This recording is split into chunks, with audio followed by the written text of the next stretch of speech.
Assemblée nationale. Christine Razanamassou s'explique.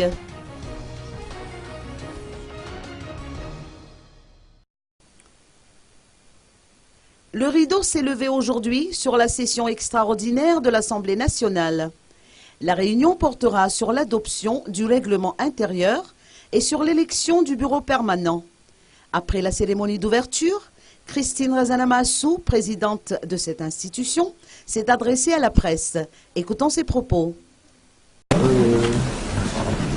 Je ne pense pas, puisque premièrement, il ne pourrait pas y avoir d'élection, de nouvelles élections, sans avoir procédé d'abord à la destitution des membres du bureau permanent.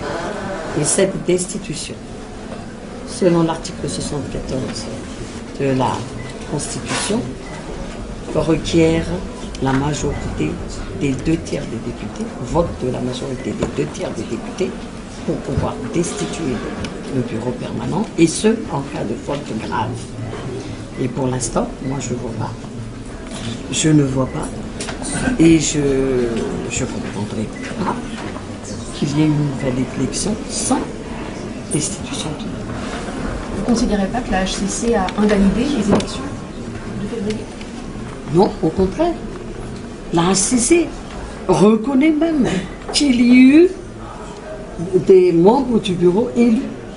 Et c'est pour cette raison qu'ils ont bien dicté dans leur décision que le bureau, les organes élus, ils reconnaissent qu'il y a eu élection.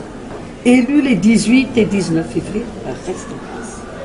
Jusqu'à l'élection, mais pas une nouvelle élection, jusqu'à l'élection de nouveaux organes. Alors, la HCC elle-même a reconnu qu'il y a eu élection. Et je ne comprendrai pas pourquoi cette élection serait annulée sans passer par la voie de la destitution. Et de toute façon, il faut respecter la loi, il faut respecter la Constitution. Et la Constitution reconnaît la destitution en cas de faute grave et sur la majorité des 2 tiers, vote de la majorité des 2 tiers des députés. C'est-à-dire le vote d'une centaine, 100 et quelques maintenant, de députés. Voilà. Alors il faudrait quand même, j'en fais appel, ôter de l'esprit que la HCC a destitué le bureau, ou la HCC a annulé le vote. Mais non, il n'en était pas question dans cette décision. Voilà. Quel est l'objectif alors de cette session extraordinaire? L'objectif de la session extraordinaire, vous l'avez bien lu, enfin dans l'ordre du jour, c'est l'élaboration du règlement intérieur. Mais alors, à ceux qui ont demandé la tenue de cette session extraordinaire, ou à ceux qui ont convoqué, d'en définir l'objectif.